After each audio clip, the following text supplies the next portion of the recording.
Hi, everybody. Welcome to Conversation with Calvin, We the Species. And this is part of my wonderful special series in conjunction with the Garden State Film Festival, interviewing actors and directors and documentarians and musicians, anything associated with the Garden State Film Festival. I'm in seventh heaven because this is my life. I love, love, love film, and I get a chance to meet people like Queen Stewart, who has one of the most amazing journeys, and it's such a wow. And I'm not saying it because you're sitting there, but to hey, listen, to go from breast cancer and everything involved in that to taking a course in stand-up comedy, and then starting create urgency. And I pulled out, and you got to listen to this. This people out there.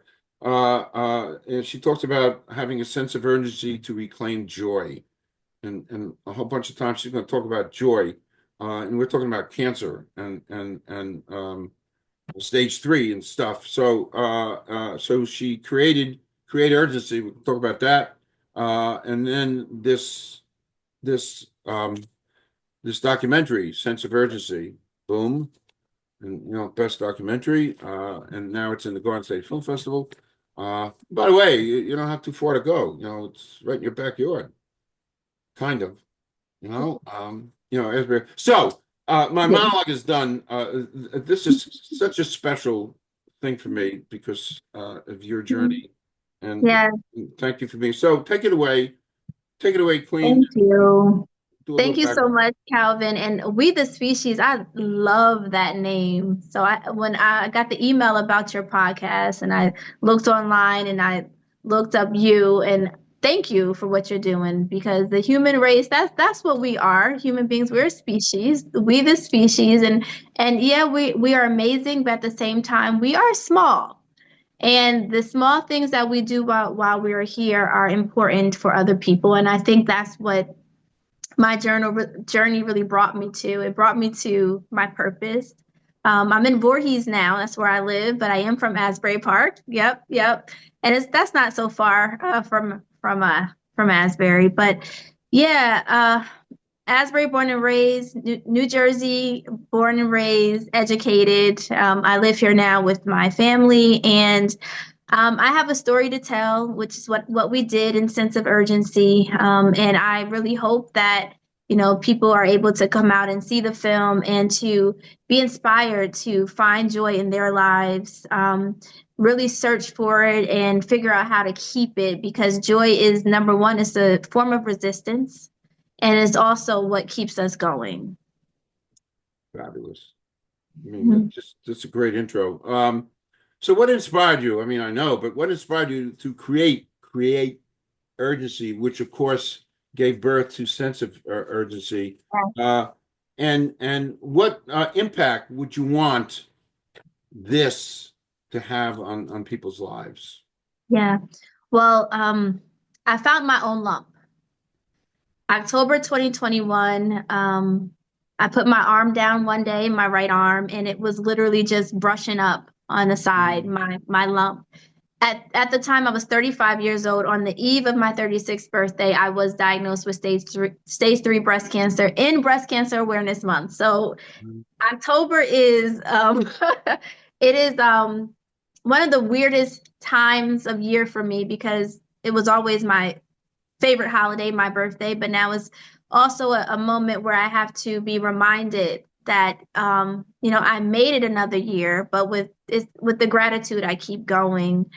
So during my battle with breast cancer, I figured that well, I didn't figure it was kind of like the universe told me that I need to think about my life. And I had all the time to do that because, I had surgery, double mastectomy, chemotherapy, radiation. And so I had a lot of time to think. I'm a lawyer, so I've always been a big thinker. And what I kept coming back to was, am I happy? You know, this practice that I worked so hard to build, is that something I want to go back to when I'm done treating?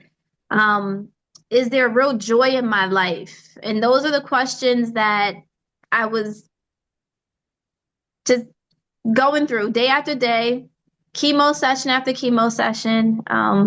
In the shower as my hair came out, right? Um, and the answer was no. There was not joy in my life. And my husband hates when I say that because it's like, well, we have a beautiful life. And that doesn't change the fact that I do have a beautiful life and I have supportive people around me and my children bring me so much happiness. But there's a big difference between joy and happiness. And that's what I learned during my journey. And so as I pursued creative things while treating for stage 3 breast cancer, so stand-up comedy was one of those things. I recorded music. I am a stand-up comedian. I can say that I do that as a hobby now, where before when people would ask me, as I was practicing law, do you have hobbies? I did not have hobbies.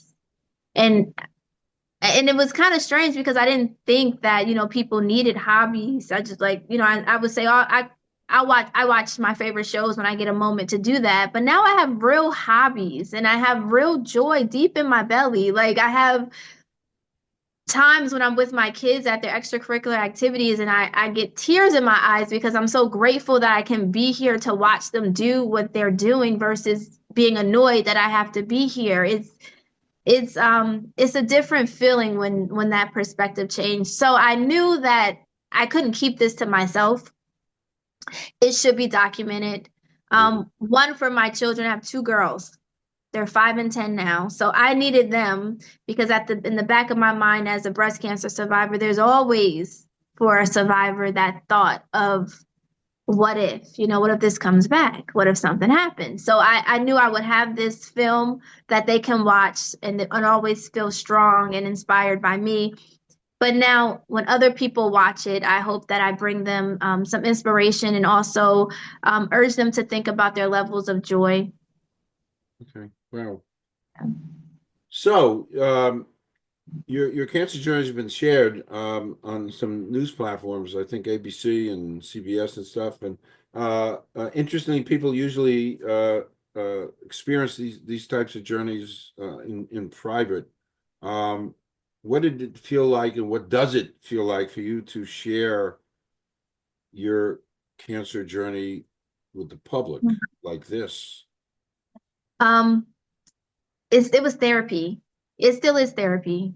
Some people, and I've met many men and women going through cancer, different types of cancers, who have kept it private. And they say to me, like, Queen, I could never, or I'm just starting to talk about what I went through. For me, it helped keep me sane. I don't know. It's a weird form of therapy to be able to talk, to be vulnerable. And also I wanted to educate. At 35, you don't expect a breast cancer diagnosis, especially if it doesn't run in your family, which it does not. One aunt on my father's side had breast cancer. Cancer is not frequent in my family at all. So the unexpected nature of my diagnosis, I felt that especially younger women should hear about this, should be mindful to do their self exams. Something I did not do.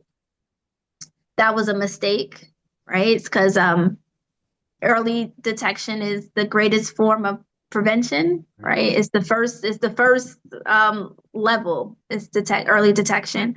So yeah, it was therapy. Every step of the way I could talk about it and I could just kind of feel a release. And at the same time as I'm talking to people about what I'm going through, I was giving something to myself. I even started therapy during that time period, which I'm still in, for my inner child, Sure. for my emotional well-being.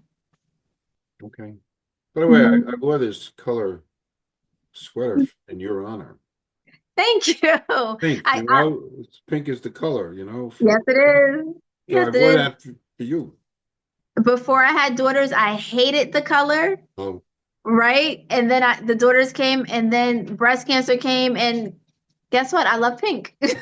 so I knew I was going to be talking to you, so I looked through my closet and I found a pink sweater. So anyway, um, uh, one off-topic question. I always like asking this, and you don't have to answer it. It's kind of cute, and I borrowed it from a journalist.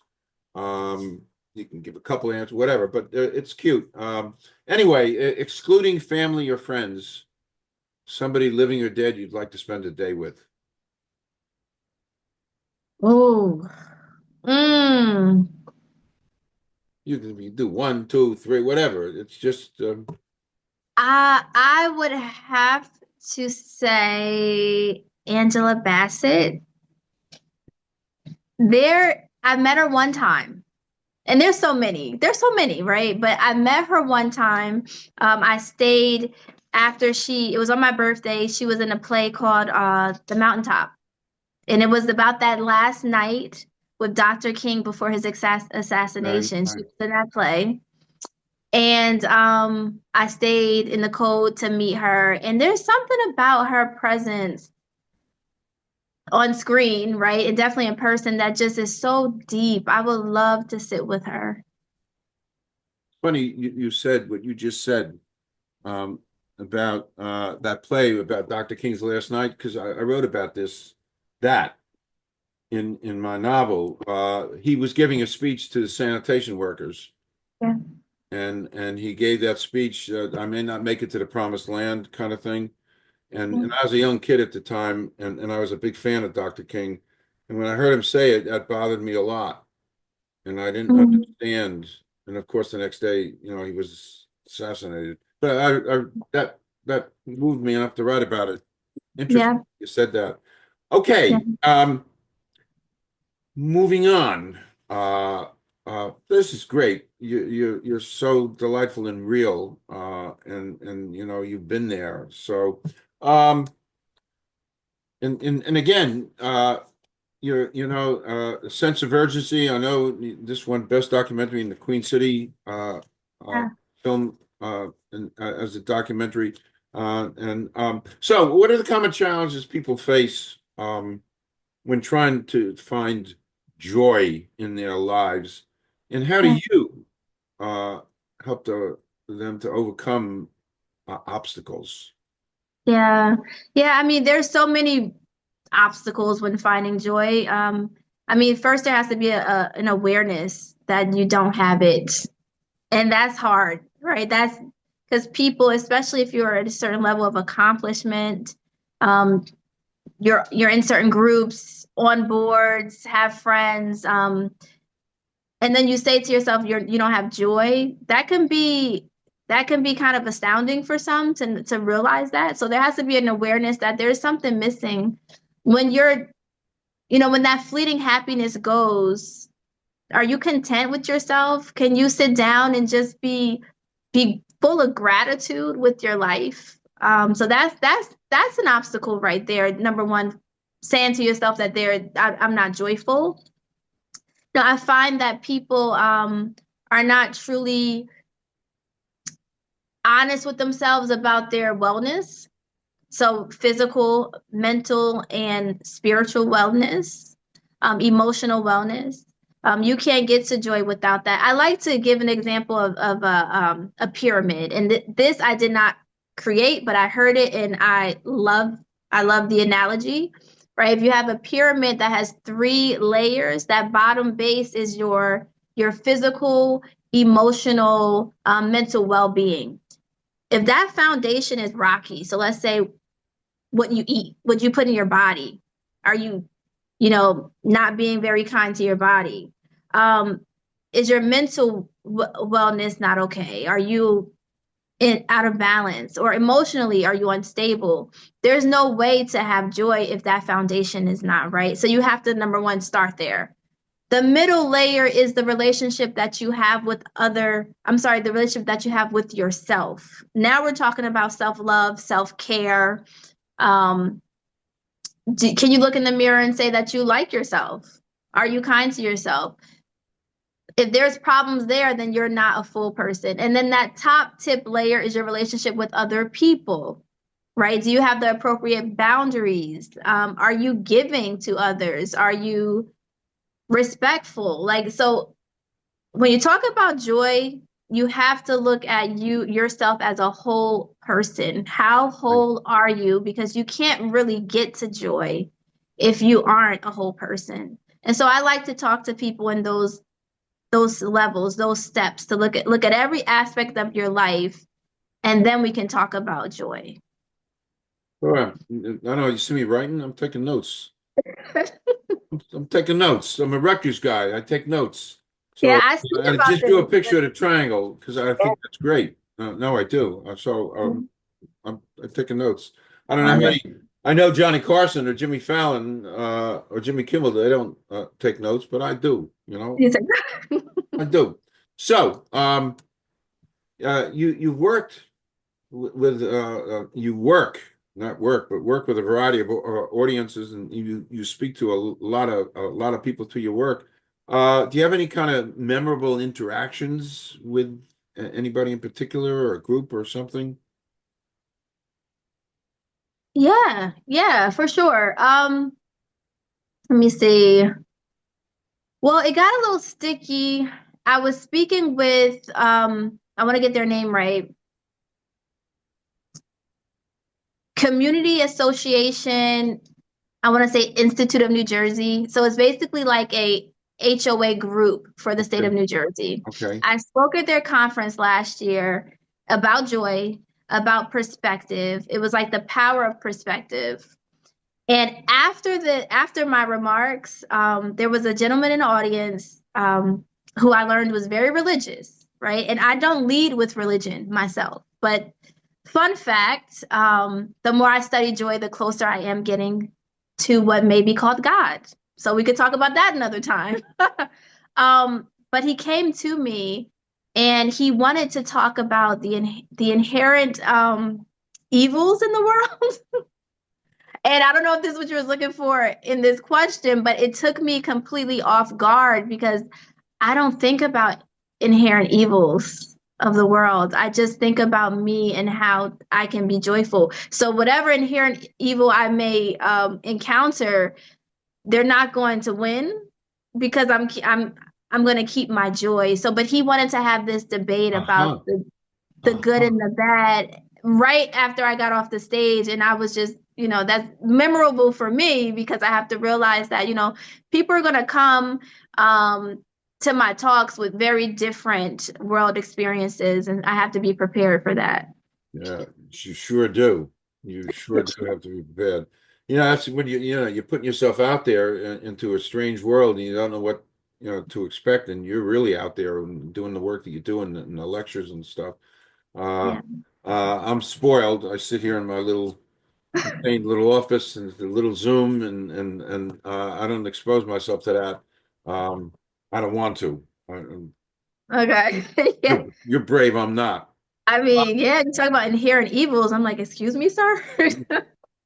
Woof. And every once in a while, I do get, listen, I am in the public, for sure, and especially with the channel. But every once in a while, I do get some folks out there that try to confront me and stuff. And Facebook's good when they say something that's inflammatory.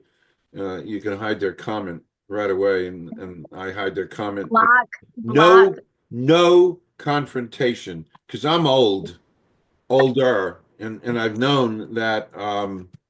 If somebody's red, if somebody's blue, you're not changing red into blue or blue into red. So when you get to be old, you realize there's some things that and it's probably biblical. You realize some things that you can do and what you can't do, and Yeah. and you begin to accept, your limitations. And Yeah. it's not to duck away from challenges, but there are battles. Pick your battles. That's my wife says that all the time. It's just, pick your battles, and that's a great thing because you can have Yep. lots of battles, and I choose not to have any battles. So, and it's a nice life when you don't battle. It's a Yes. wonderful life, like that Christmas movie. It comes out every Christmas. It's a wonderful life. Yes. By the way, that was written by a Rutgers guy. Are Nobody. you? Okay. Yep. Yeah. Are you a Rutgers grad in the 30s? In the 30s, Philip Van Doren Stern wrote "It's a Wonderful Life." And and by the way, he had to self-publish that way back before it's Wow. self-publishing. Yeah, Wow. it's so interesting because he couldn't sell it to anybody. And then as a last resort, he gave it to Frank Capra, the director, and the rest is history. It's a great That's Christmas right. movie. Anyway, moving on. Amazing. Well, Moving on. I'm sorry, Yeah. but before you move on, just one point too about the Yes. obstacles, because uh, you brought up, there has to be boundaries too. Like another obstacle with reach and joy is people understanding that you do, because you avoid the confrontation, right? Just like I tried to avoid that conversation with the gentleman who wanted to talk to me about inherent evils. People have to understand the control they have over their lives. I did not realize the control I had over my own joy, over my own happiness. We absolutely are in control of that. Yes. By the way, I Mhm. learned that it's another book for me to write, but what you just said, Queen, it's so brilliant. It is a matter of control of your lives, what you can control, and when you get to the point of being able to control it, you can find tons of joy. We could talk for hours on this. Yeah. And the joy I've found recently, even above and beyond the fact that I'm doing something good here, a special joy, and it's good stuff. It's good stuff to be continued. But we can Yes. let this some more. Um, so Sense of Urgency was selected for the Garden State Film Festival. Um, Mhm. how did it feel? Relatively new filmmaker, documentary. How does it feel to have your sense of urgency in a very prestigious I an know. amazing film festival? I know. Have my back. Well, being in Asbury Park, for sure, kind of a come home type of moment, full circle. And to know that the committee watched the film and felt that it was definitely fit for their audiences. From the beginning of Create Urgency, all I want to do is amplify this message, which is find joy now. And to know that they saw this specialty, or the saw how special the film was. I can't even speak right now That's because my fine. kids just came in from school and I'm Oh, okay. Well, but no, no, no. I left them a note on the door. Be quiet, girls. Be quiet. But to know that they saw that it was something special there, it meant a lot. It's an honor. It's an absolute honor. so a few things. So you co-directed and you co-produced Sense of Urgency. You were in a lot of hats. I'm wearing a hat. You're wearing a lot of Mhm. hats. A little bit more background on some of the other things you do through Create Urgency. Yeah. So I speak, right? I'm people bring me in to keynote speak. I host events. I have a joy experience. So organizations, private or public, whatever, they could bring me in and I'll have an interactive experience for them where their guests can come to my booth or my tent, depending on how large or small the event is. And I ignite conversations through different activities. So whether it's guided journaling, or if we're going to laugh at my jokes, or it can be auditory, whatever that will get people to really tap into that inner just child and fun, because that's where the joy is, right? We as adults we lose it, but it's very simple. So I have a joy experience for events as well, and obviously comedy, stand up, and I put together shows as well, comedy shows, It's a full retreats, mm, retreats, joy retreat. meetups. Yeah, Write all this down. yeah, I mean, that's a wow. Um, full service joy experiences. Mhm. but that is so essential in our modern world to find joy because everything pulling us in so many different directions. I'm not talking, I mean, the headlines in the news, it's really tough to find joy. By the way, it really is. And I often wonder how, by the way, do you ever think about this? This is just spontaneous. I've done a Yeah. lot of, I do a lot of stuff with Gen Zs. I have a really good rapport with Gen Zs ever since I found Claudine Smith, Yeah. Rutgers sophomore, and that kind of ignited my journey to doing more with Gen Zs. And it's funny, early on, when I was interviewing Claude, I told you about how I met her, uh, Yes. and we were talking in the middle of our first Zoom just to get acquainted. And she's a Gen Z, and I said, "Oh my God." And she said, "Are you all right, Calvin? What happened?" I said, I just realized something." And she said, "What?" I'm a half century older than you." That sounds like a lot. Well, but but Wow. I wonder, Queen, how Gen Zs uh, find joy because they have so much pulling them in so Yeah. many different directions, including AI. That's just Yeah. something to think about. Open Yeah. yourself up because you're Yeah. you're close to Gen Zs. I'm Yeah. certainly I'm a geriatric millennial. That's what we're called. okay. Um, and you're absolutely right. I would love, so my film, I'm going to be screening it after the festival at the law school in Newark. Oh wow. Because I would love to reach that young professional. I would love to reach that college student because the sooner you get to joy, right? Obviously, the happier you will be. I mean, and when you understand that happiness is not joy, then that's an obstacle too that people have, understanding the difference of those two things. But I think as if I could get that person before, like the stress, because stress is a killer, right? And stress causes cancer. And it certainly doesn't help. I can tell you about a study I just read about mice and how they put cancer cells in the mice and they stress one group of them out, and those cells rapidly grew and expanded just with stress alone. So I really want to reach that population as well. The beauty of the message is that you can get it at any point and your life will be better. Well, this is a great way to do a wrap. Uh, we've this was great. Oh, by the way, do you have favorite movies? I was like that. Do you have any favorite movies? Well, earlier we talked about Christmas movies, right? So I love The Christmas Story. Absolute. Let me see. The Color Purple Okay. is up there. The Lion King is up there. Oh, anything Jim Carrey back in the day had me laughing. Okay. Oh, there's so many. I love movies. That's fine. That's fine. That's absolutely fine. I love A Christmas Story too because it's one of the greatest depictions of 50s life.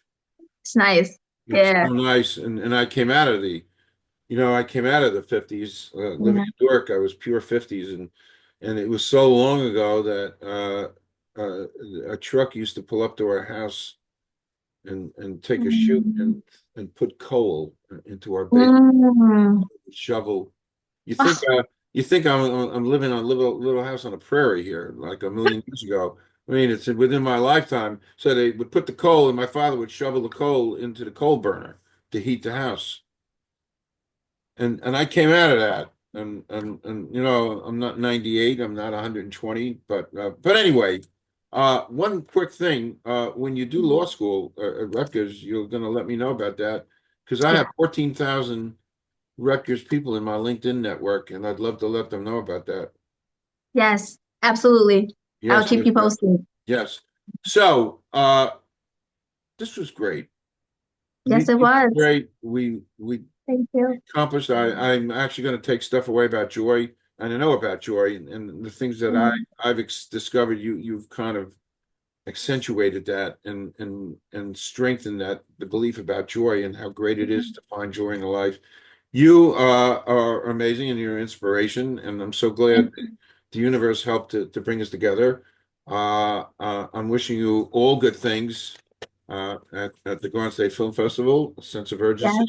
Yes. Truly, you really are a joy and inspiration. Thank you so much. Yeah, thank you, thank you, thank you. I'm inviting you to come back in any shape, way, form. We're friends, and I wish you good luck in the festival. So thank you, thank you, thank you.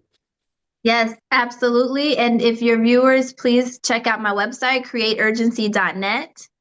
Sign up for the newsletter, and I will be at an experience near you to talk about joy. Okay, perfect. Um, I'm going to stop recording now. Don't Okay. leave. We're just going to do a 2-minute wrap. Thank you. Okay. Thank you so much, Queen.